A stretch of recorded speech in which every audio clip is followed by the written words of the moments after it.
I've been a preacher for more than 30 years. I've studied and taught through the book of Genesis many, many times in churches all around the world, and I've trained pastors in the skills of interpreting texts. And it's very clear they're not stories about gods. They're stories about the powerful ones in the Bible and the sky people, the Anunnaki, in the Sumerian tablets.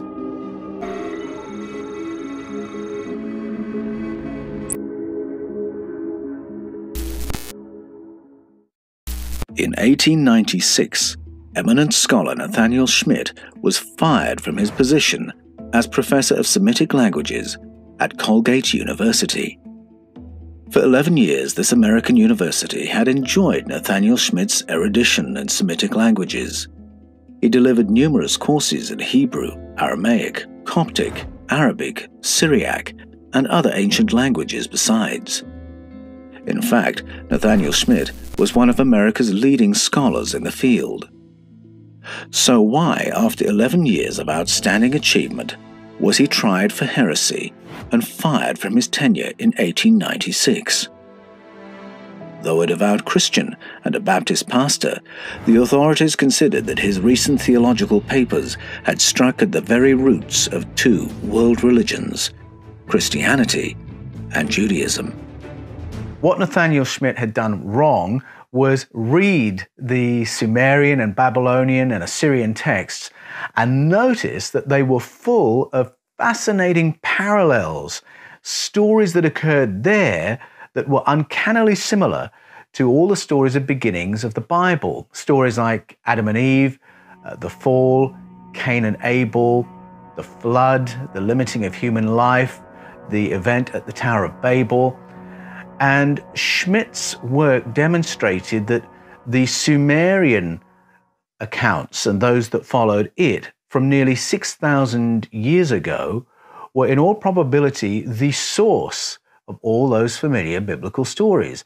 Now, that was a problem in the 1890s, because if you think about it, the church was still reeling from the after effects of Charles Darwin's On the Origin of Species, and it was busy putting together new doctrinal bases and new doctrines of biblical inerrancy to shore up the ship. So the idea that the Bible might actually be based on somebody else's stories was a bit of an embarrassment. It shouldn't have been, because Judaism and Christianity both find their roots in the story of a Sumerian family, the family of Abraham and Sarah. Abraham and Sarah grew up and spent the best part of their lives in Ur of the Chaldees, a Sumerian culture. And so when they emigrated from there, it's hardly surprising that they would carry with them all the stories of beginnings that they had grown up with, and sow them into the foundations of what was to become their culture, their religion, and their Bible. And so it shouldn't be a surprise that in the Bible we have a summary version of all these stories that pepper the Sumerian, Babylonian, and Assyrian texts. The problem and the shock horror is that the original versions, the Sumerian versions of these stories, make no mention of God at all. In the Sumerian originals, these are stories of our ancestors' contact with another species, a species called the Anunnaki. Could Judaism and Christianity's familiar stories of God really be a retelling of our ancestors' close encounters with extraterrestrials? The cuneiform tablets which had fascinated Nathaniel Schmidt were first unearthed in the 1500s as colonial powers began to excavate the ancient sites of Mesopotamia. Over the decades that followed, some 200,000 clay tablets were uncovered. The tablets were adorned with strange etchings or glyphs made when the clay was soft. Scholars of the day were divided as to the meanings of these markings. Some believed the glyphs to be an unknown written language. Others refused to accept this, since the tablets appeared to predate any known language. They presumed the markings to be no more than decoration. And so the tablets were archived, their secrets locked away for 3 centuries. Until In 1835, Henry Rawlinson arrived in southwestern Iran. Rawlinson was a military man. He was employed by the East India Tea Company, and he was in Iran helping the Shah of Iran to train his troops. Now, it's worth pausing there for a moment, because if you thought that corporations rivaling nation states was something new, take a look at the East India Tea Company. A tea company that is able to move a standing army around the world and that trains the armies of nation states, that's quite a tea company. In fact, Rawlinson's presence in Iran wasn't part of a quid pro quo for trading rights. He was there for access to the district of Behistun. He wanted to find the Behistun inscription. The Behistun inscription was an ancient royal proclamation carved into a cliff face. It was written in 3 known languages: Persian, Elamite, and Akkadian, which was the common language of the Mesopotamian cultures. The inscription expressed all 3 languages in cuneiform script. It was the translation key the cuneiform tablets had been waiting for. The memories of Mesopotamia's ancient cultures were suddenly an open book. The glyphs were not mere decoration after all. They were banking records, business agreements, shopping lists, contracts, recipes, inventories, royal histories, and the most ancient narrative in the history of the world. It was in these ancient narratives that the source of the Bible's familiar stories began to emerge. At an academic level, Nathaniel Schmidt was in good company. He was one of a small number who began confronting us with this new layer of our history. And I should mention, just to reassure you, that shortly after Colgate University fired him, he did get a new job with Cornell University, and he was professor of Semitic languages there for a full 36 years. So he did land on his feet. His work continued to argue that the cuneiforms reveal that our earliest histories are not about God. They are about our prehistoric contact with the Anunnaki. In the 20th century, the writer Zecharia Sitchin began poring over the cuneiform texts. He highlighted the clear implications of the Sumerian stories, that the Anunnaki were powerful and advanced extraterrestrial species. Their arrival on planet Earth put them at the top of the terrestrial food chain. To create a local workforce, the Anunnaki used sequences of their own genetic code to hybridize a primate ancestor into a human, ready to put to work for their Anunnaki masters. Sitchin argued the word Anunnaki means those who came from the heavens to Earth, a phrase that made clear their extraterrestrial origin. Zecharia Sitchin was not an academic. He was not a PhD or a professor. He had a degree from the London School of Economics and worked in commerce. And the LSE, I should say, is a pretty august institution. He wrote at a popular level, that's to say for a general audience, and not with the kind of referencing and footnotes that you'd expect to see in an academic kind of tome. And academic critics don't like that. They think that's slack. Some might identify mistakes or bias in his work, and that's then their pretext to disregard his contribution, which is an important one. Now, some writers in the field reject Sitchin's translation of the word Anunnaki, and they would contend that the word's usage tells us that it simply means nobility or royalty, the rulers. I'm not persuaded by that. It's not that that's not true. It's just a very partial answer. It's a very lazy explanation. It simply doesn't ask enough questions. Who were the rulers identified by this word? Why is that word associated with the rulers? You see, if you look at the etymology of the word, at its root meanings, look at the component parts, you have Anu, which means heavens, Ki, which means earth. Anunnaki are those who came from the heavens to the earth. You can follow the logic. But even if you didn't have that narrative embedded in the word itself, as soon as you read the cuneiforms, the stories themselves unpack that is exactly what was going on. And the glyph that they use to indicate the rulers who come down from the heavens at the beginning of the story, that glyph simply indicates the sky. So these Anunnaki are from the heavens. They're sky people.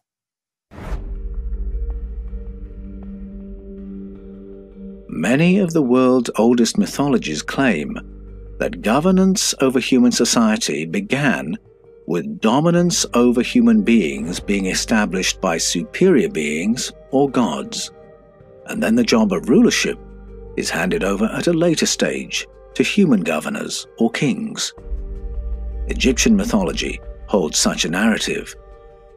Similarly, the Bible speaks of King Saul as the first human king over the people of God. The Sumerian cuneiforms also name their first human king, Gilgamesh. To be more accurate, Gilgamesh is a transition king, a hybrid of human and Anunnaki. His name appears on one of the most famous of Mesopotamian artifacts, the Sumerian Kings List.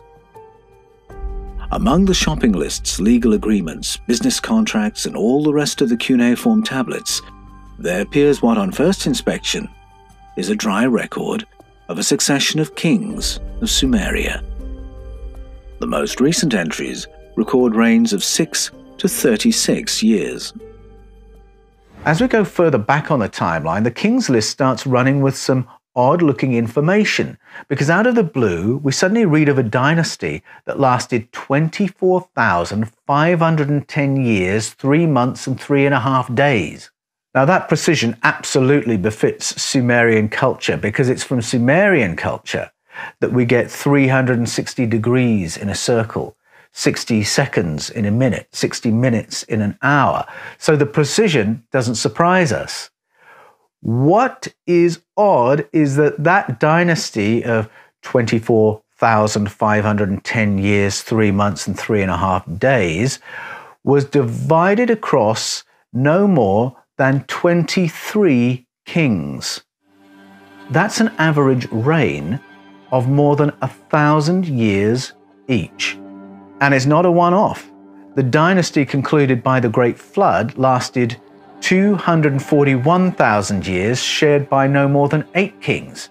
That's an average reign of more than 30,000 years. Now, some have tried to make the dates symbolic or have interpreted their unit of time differently, but that doesn't quite work when it's an unbroken record of 6 to 36 year reigns to 36,000 year reigns, all in the same unit of time, all in the same narrative. The narrative begins with non-human kings who then hand over to human kings. And this elasticity of the length of their dynasties is another suggestion that the non-human kings are something quite different to human beings. It's like comparing the lifespan of a human being with the lifespan of an ant. The King's List is not the only evidence pointing to an extraterrestrial hypothesis.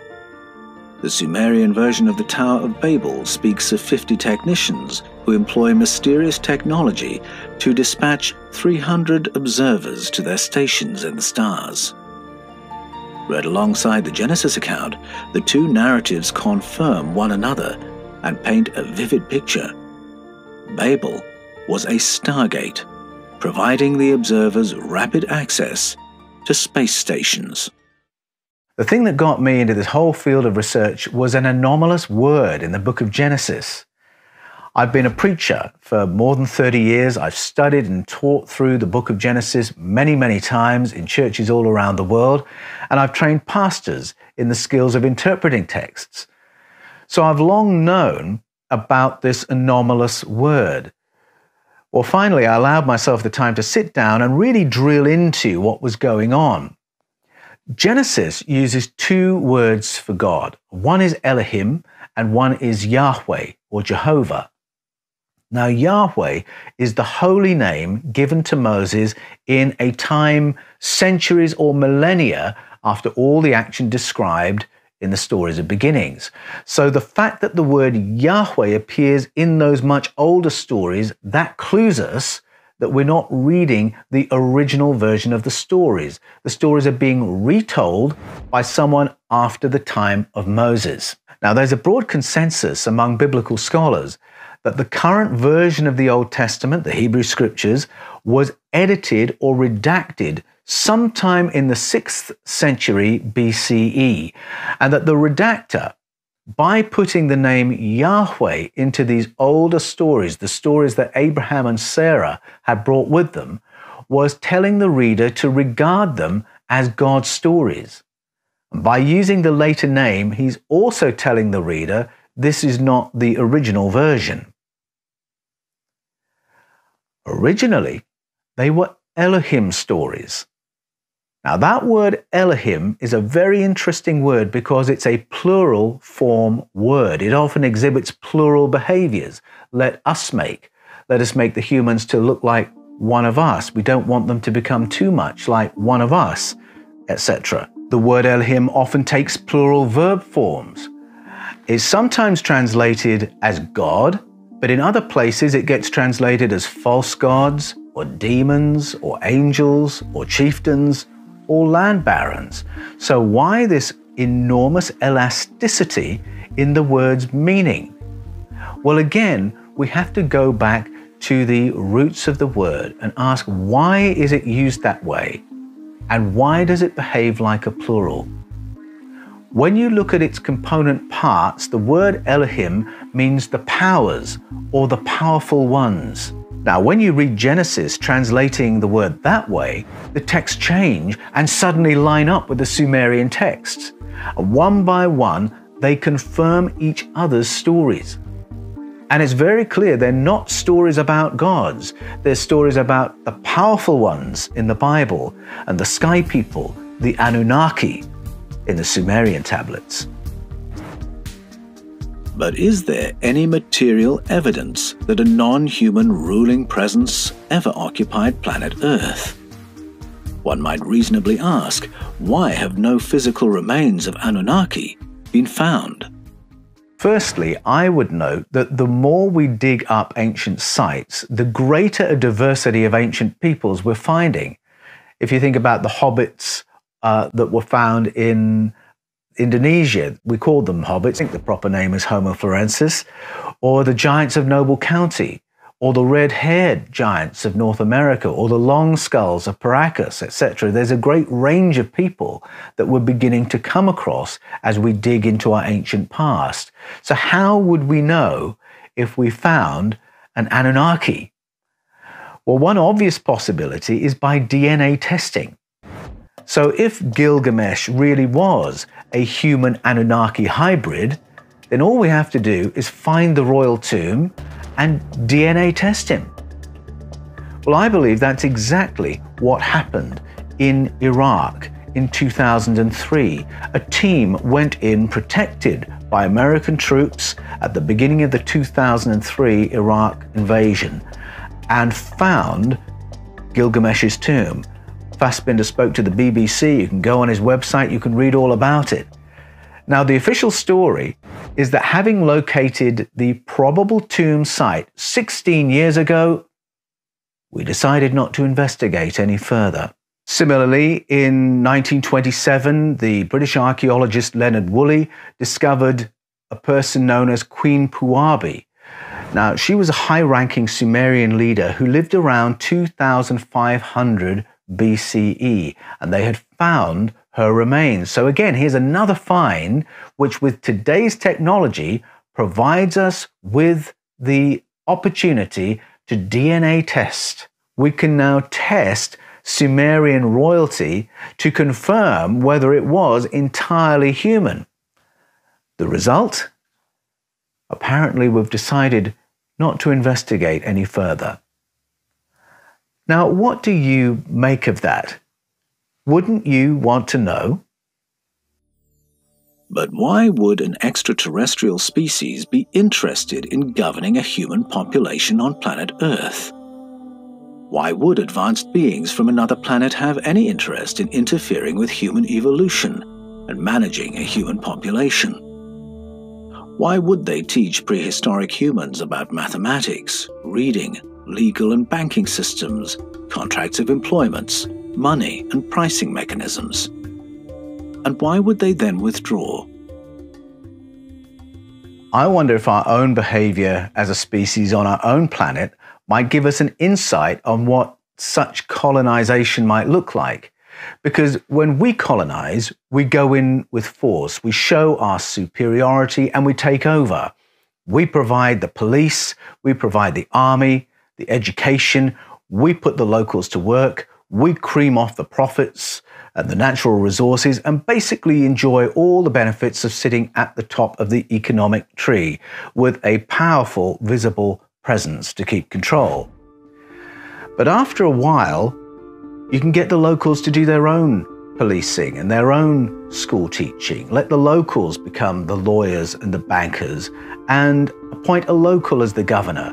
As long as you have some control of the value of the money and as long as you set all the commodity prices and exchange rates, you don't really need to maintain a visible presence anymore.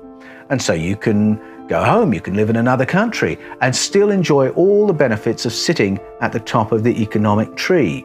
Now that's how we do it. It's how we've done it from the Roman Empire to the Spanish, to the Dutch, the Portuguese, the British, the American. That's how we do it. Is it possible that an ET presence may have colonized the world in our prehistoric past in a way that's analogous to that? That another species came and resided on planet Earth for a while. They sat at the top of the economic tree and enjoyed all the benefits of it, and then withdrew in exactly the kind of way I've just mapped out. You know, I wonder how much like the Anunnaki we are. And as for what they were looking for, it could have been minerals. I believe it was. I think there's strong evidence of prehistoric mines in southern Africa. It may well have been minerals. But it could have been something else, something to do with the properties of planet Earth. And it might have been something to do with ourselves, our uniqueness as Homo sapiens.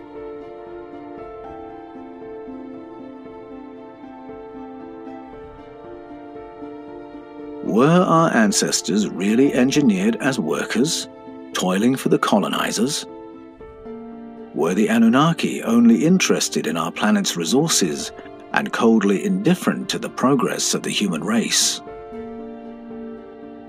Other ancestral narratives speak of our human origins in exactly the same terms, and yet there are other strands to the story. The Greek-Babylonian narrative of Oannes and the Apkallu speak of the visitors helping and educating our human ancestors. Native American memory reports interdimensional and extraterrestrial visitors nurturing the beginnings of human society.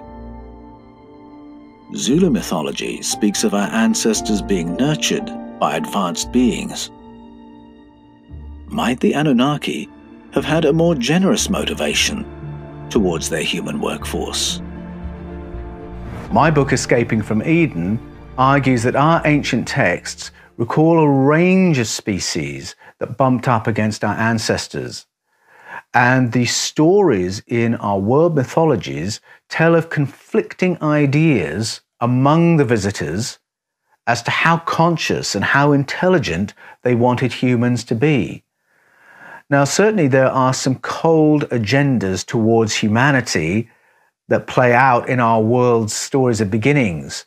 The limiting of human life, a flood to kill them all, a neurological interference to take the power of speech from us and dumb us down, a bombing that destroys our engineering and technology, a neurological interference to lower our perceptual and cognitive abilities. Now, in the Sumerian version of these stories, it's the senior Anunnaki Enlil who actions and pushes all these negative agendas that are somewhat hostile to human beings. But there is another agenda in the Anunnaki community. There is a figure called Enki, who appears to be the leader of the Earth Project, and he is junior to Enlil. He's described as Enlil's brother. So in the Sumerian story, humanity gets caught in the crossfire of these mysterious beings in conflict. A number of our so-called creation myths begin with a rehabilitation of a devastated and flooded planet, shrouded in darkness. And that arrival is a positive interaction with this other species because they begin to nurture life on the planet. They nurture animal life, they nurture human life. Then later in the Sumerian account, it's Enki, the one who's in charge of the Earth Project, who wants to upgrade human beings for a more enjoyable, a better, a more conscious kind of life. And there's a conflict between Enlil and Enki over whether that should happen. Enlil, the CEO, does not want that.